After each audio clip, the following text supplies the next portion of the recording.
Hi everyone. In today's class, we're going to look at heating curves. A heating curve is basically a graph that we use so that we can determine two things. We can figure out what the melting point of a substance is, as well as the boiling point of a substance. So if you remember, melting point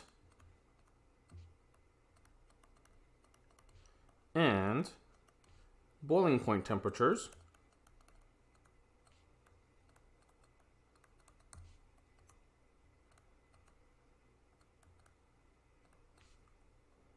are unique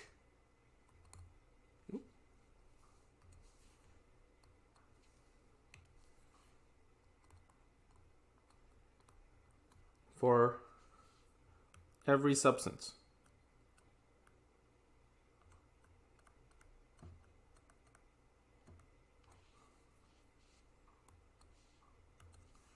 Okay. In addition, there are also physical properties that usually do not change, okay, for pure substances. So these are also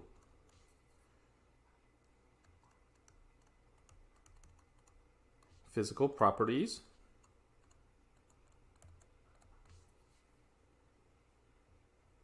of pure substances.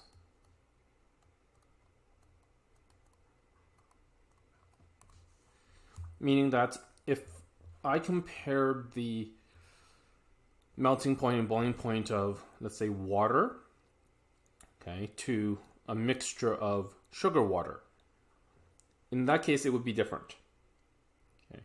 If it was only water by itself, okay, we know that water will boil at 100 degrees Celsius. But for sugar water, it's not going to boil at 100. It'll boil at a slightly different temperature. Okay, and that stuff we'll cover a little bit later. But what we're talking about today are heating curves for pure substances, okay, such as water. And the one that I'm going to use today is actually water. So let's get a couple of points down for water.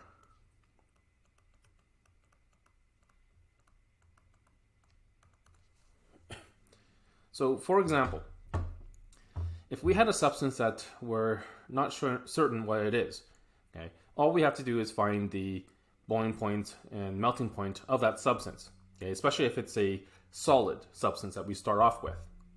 Okay. Now, if this solid substance melts at 0 degrees Celsius, okay, then I'm pretty certain you and I both know what that substance could be, right? So if we start with a solid ice will melt at 0 degrees Celsius. Excuse me.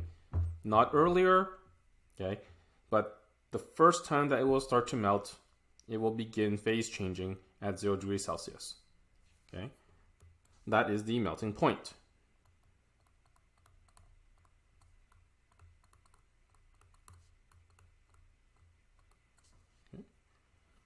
Once you have all that solid melting into a liquid, the liquid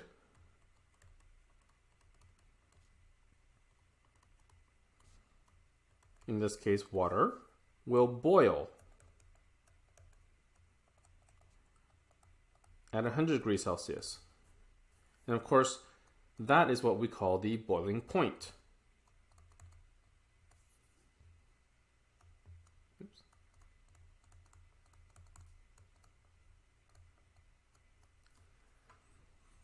Now, this is something that most people understand.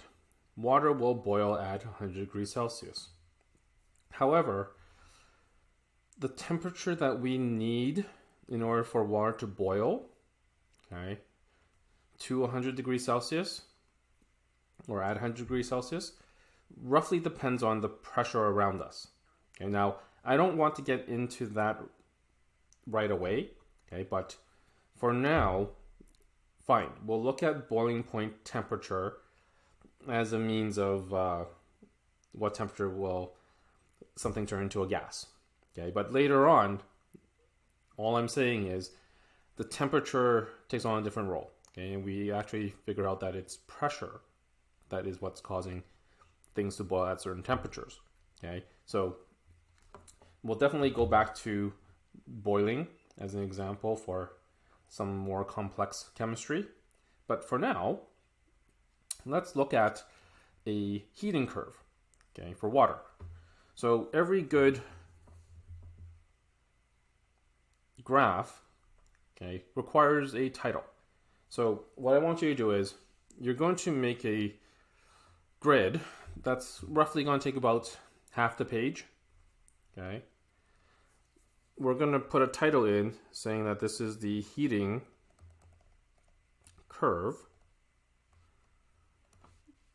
of H2O.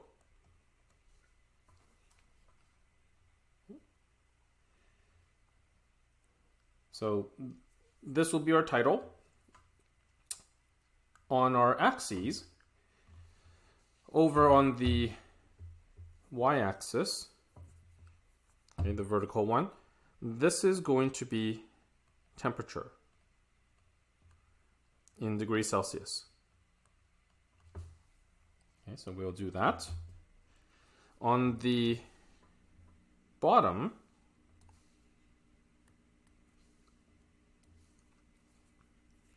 this axis will be time. Okay. Now, again, units of time could be in seconds, could be minutes, could be hours. Okay. We're not really going to concern ourselves with the unit of time in this case because it could be any one of those. To be fair, I'm not really concerned about the time here right now. Okay, what's more important right now is the temperature. Okay, so this is what your graph will kind of look like. So starting at the origin where the two lines meet, okay, I'm going to start time as 0 time. Okay, but over here on temperature, I'm going to perhaps start it off at minus 10 degrees Celsius. Okay. Now, 0 is going to be somewhere over here. Okay, so that's my 0 degrees Celsius. Now, my graph is not going to be to scale, okay, but I'm going to treat 100 degrees Celsius up here. Okay, and up here, it'll be 110 degrees Celsius. Okay, and that's all I'm going to write in on my temperature axis. Okay. Now, at this point here, if this is for H2O, this heating curve, at 0 degrees, I'm just going to put a dotted line stretching all the way across as straight as I can.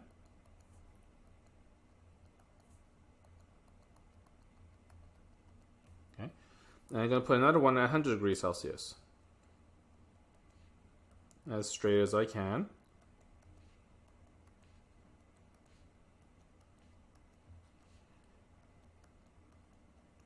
Because there's something important about these two temperatures. Okay. 0 degrees is our melting point.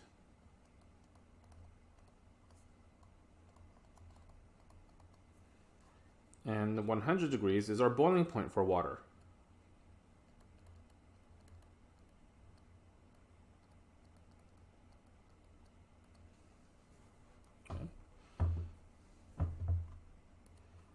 So I'm just going to switch colors here, maybe to a red so that you can see it more clearly. But when we draw our heating curve might end up taking this kind of shape. Okay, so let's say we start at 0 minus 10 degrees Celsius. Okay. At minus 10 degrees Celsius, H2O is in the form of ice. So it's a solid. Okay. So let's say I increase the temperature so that it goes from minus 10 to 0 degrees. Okay.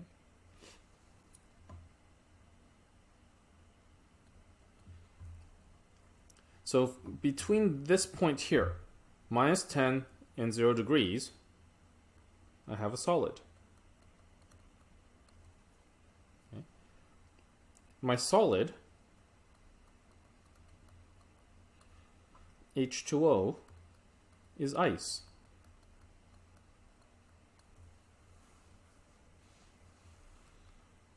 Okay. Now, it took a certain amount of time for us to warm up, okay? To warm up the ice from minus 10 degrees to 0 degrees. Okay? Now, I don't care how long it took. Okay? Right now, again, time isn't really the most important thing to focus on right now. Okay? But once it reaches 0 degrees, we see that on a heating curve that there's a plateau. Okay? And then after this plateau, we see the temperature rise again. So let's say it keeps rising at a constant rate until it hits 100 degrees Celsius. Okay. So between 0 degrees Celsius down here and 100 degrees Celsius over here, we have a liquid.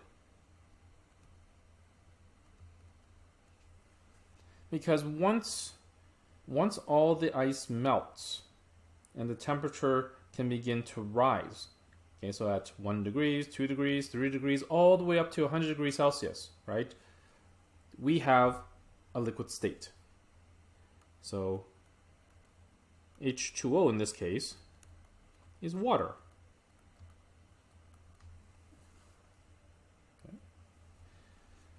And then once it hits 100, the curve plateaus again.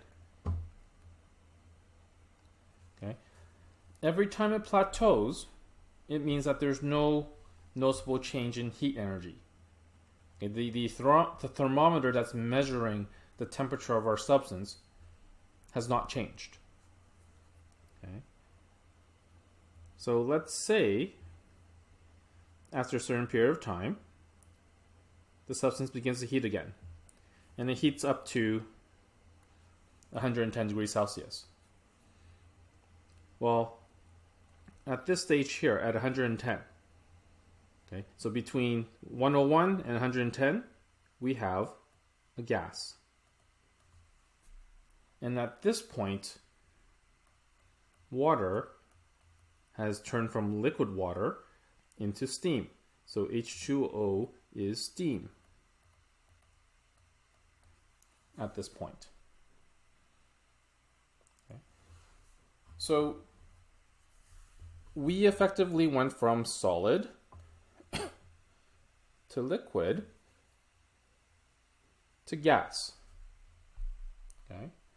All of your slopes, okay, the lines that have an angle to it, okay, they represent your homogeneous phases.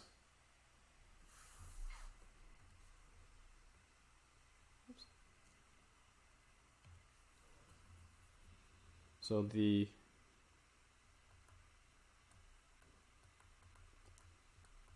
slopes on this curve represent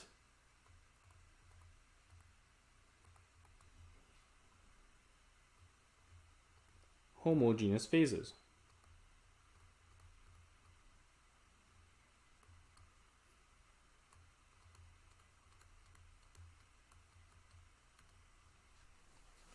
It's one single phase.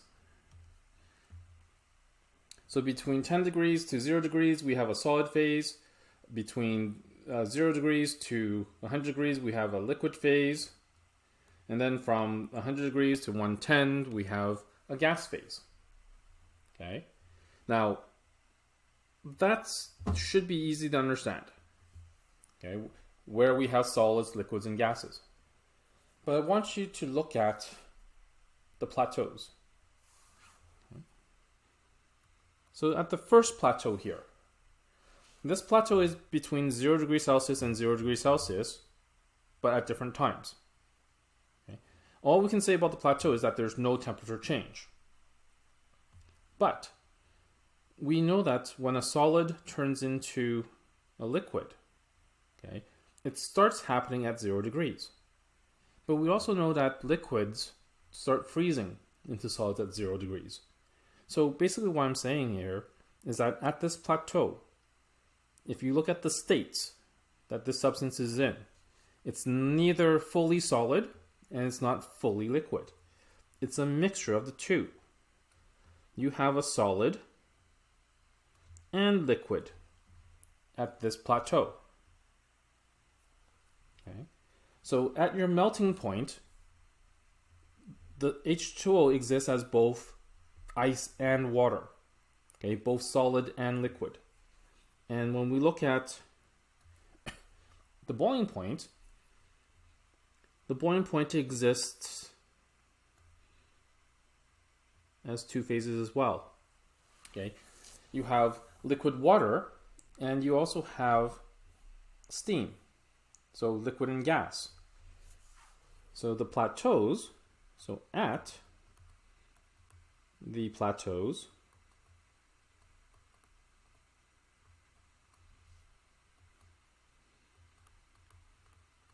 phase change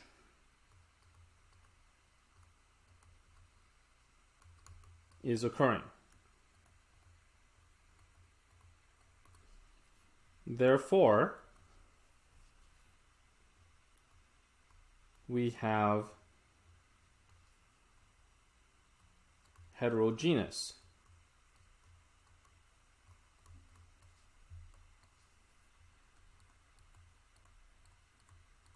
phases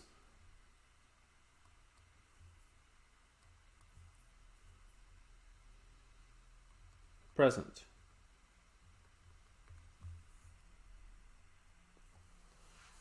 Okay. So homogeneous phases are seen at the slopes, heterogeneous phases at the plateaus. And of course, heterogeneous means that you have a mixture of two different phases.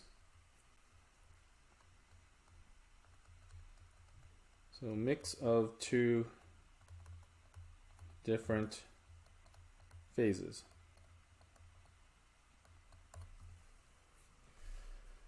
When this happens, okay, when you hit the melting point and the boiling point of a substance, you're going to have these heterogeneous phases.